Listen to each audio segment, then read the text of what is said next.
বাংলাদেশ একটি নাম যার সঙ্গে জড়িয়ে আছে নদীর গল্প। একসময় বলা হতো এদেশ নদীমাতৃক, কিন্তু আজ সেই পরিচয়ই প্রশ্নের মুখে। যে নদীগুলো একদিন জীবন দিত, আজ সেগুলোই যেন নিঃশ্বাস নিতে লড়ছে। প্রশ্নটা তাই সোজা নয়, এ কি শুধু প্রাকৃতিক পরিবর্তন, নাকি এর পেছনে আছে এক অদৃশ্য রাজনীতি? বাংলাদেশের ২৫৪টি আন্তর্জাতিক নদীর মধ্যে প্রায় ২৫০-এর উৎস ভারতের ভেতরে। অর্থাৎ নদীর প্রাণটা শুরুই হয় অন্য দেশের ভেতর থেকে। উজানে বসে কেউ যদি পানি আটকে দেয়, ভাটিতে থাকা দেশটার করার থাকে খুবই কম। এই বাস্তবতায় বাংলাদেশের নদীগুলো যেন এক ধরনের নির্ভরশীলতার জালে বন্দী হয়ে পড়েছে।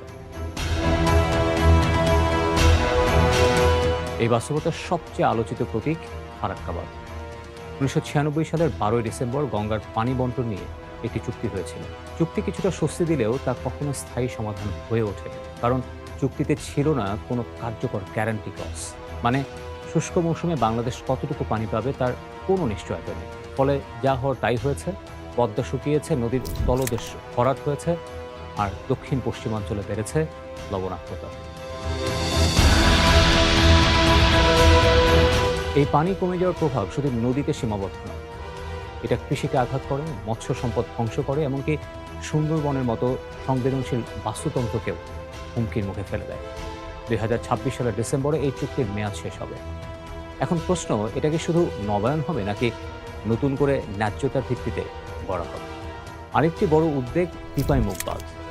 ভারতের মণিপুরে প্রস্তাবিত এই প্রকল্প কাগজে উন্নয়ন, কিন্তু বাস্তবে এর প্রভাব পড়তে পারে বাংলাদেশের সিলেট অঞ্চলে। কারণ বরাক নদী এখানে সুরমা ও কুশিয়ারা হয়ে বয়ে গেছে। যদি উজানে পানি আটকে রাখা হয়, শুষ্ক মৌসুমে দেখা যাবে পানির সংকট, আর হঠাৎ পানি ছেড়ে দিলে বন্যা। এই যেন এক দ্বিমুখী ঝুঁকি। আর সবচেয়ে বড় সমস্যা, এই প্রকল্প নিয়ে এখনো কোনো বাধ্যতামূলক আন্তর্জাতিক গ্যারান্টি নেই। শুধু আশ্বাস আছে, কিন্তু আশ্বাস দিয়ে কি নদী বাঁচে?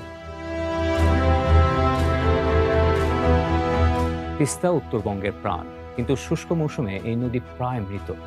২০১১ সালে একটি চুক্তি হওয়ার কথা ছিল, সবকিছু ঠিকও ছিল, কিন্তু ভারতের অভ্যন্তরীণ রাজনীতি, বিশেষ করে পশ্চিমবঙ্গের আপত্তিতে সেই চুক্তি থেমে যায়। ফলাফল, উজানে পানি আটকে রাখা হয়, ভাটিতে দেখা যায় হাহাকার। এই সংকট মোকাবেলার সামনে এসেছে তিস্তা মহাপরিকল্পনা। ড্রেজিং, বাঁধ, ভূমি পুনরুদ্ধার সব মিলিয়ে এটি একটি বড় উদ্যোগ। কিন্তু প্রশ্ন হলো, উজান থেকে পানি না এলে ভাটিতে উন্নয়ন কি টেকসই হবে? এই গল্প শুধু বাংলাদেশ ভারতের নয়। চীন যখন ব্রহ্মপুত্রের উজানে বাঁধ নির্মাণ করে, তখন ভারতও একই ধরনের উদ্বেগে পড়ে। অর্থাৎ এই পানি রাজনীতি এখন একটি আঞ্চলিক বাস্তবতা, একটা ডোমিনো এফেক্ট। মাওলানা ভাসানী ফারাক্কার বিরুদ্ধে আন্দোলন করেছিলেন। জিয়াউর রহমান বিষয়টি আন্তর্জাতিক পর্যায়ে তুলেছিলেন, তবুও স্থায়ী সমাধান আজও অধরা। এখন প্রশ্ন, বাংলাদেশ কি করবে? প্রথমত, তথ্যভিত্তিক কূটনীতি। নদীর পানি প্রবাহ নিয়মিত পর্যবেক্ষণ করা জরুরি। দ্বিতীয়ত, আন্তর্জাতিক ফোরামে সক্রিয়তা, কারণ এটি শুধু দুই দেশের ইস্যু না, এটি একটি মানবিক ও পরিবেশগত সংকট। তৃতীয়ত, অভ্যন্তরীণ ঐক্য। পানি কোনো রাজনৈতিক বিভাজনের বিষয় হতে পারে না। নদী শুধু পানি নয়, এটা ইতিহাস, সংস্কৃতি আর অস্তিত্বের গল্প। এই নদীগুলো যদি মরে যায়, তাহলে শুধু প্রকৃতি নয়, একটা জাতির আত্মাও শুকিয়ে যায়। সময় এখনো আছে। প্রশ্ন হলো, আমরা কি সেই সময়টুকু কাজে লাগাতে পারবো? নদী বাঁচলে বাংলাদেশ বাঁচবে।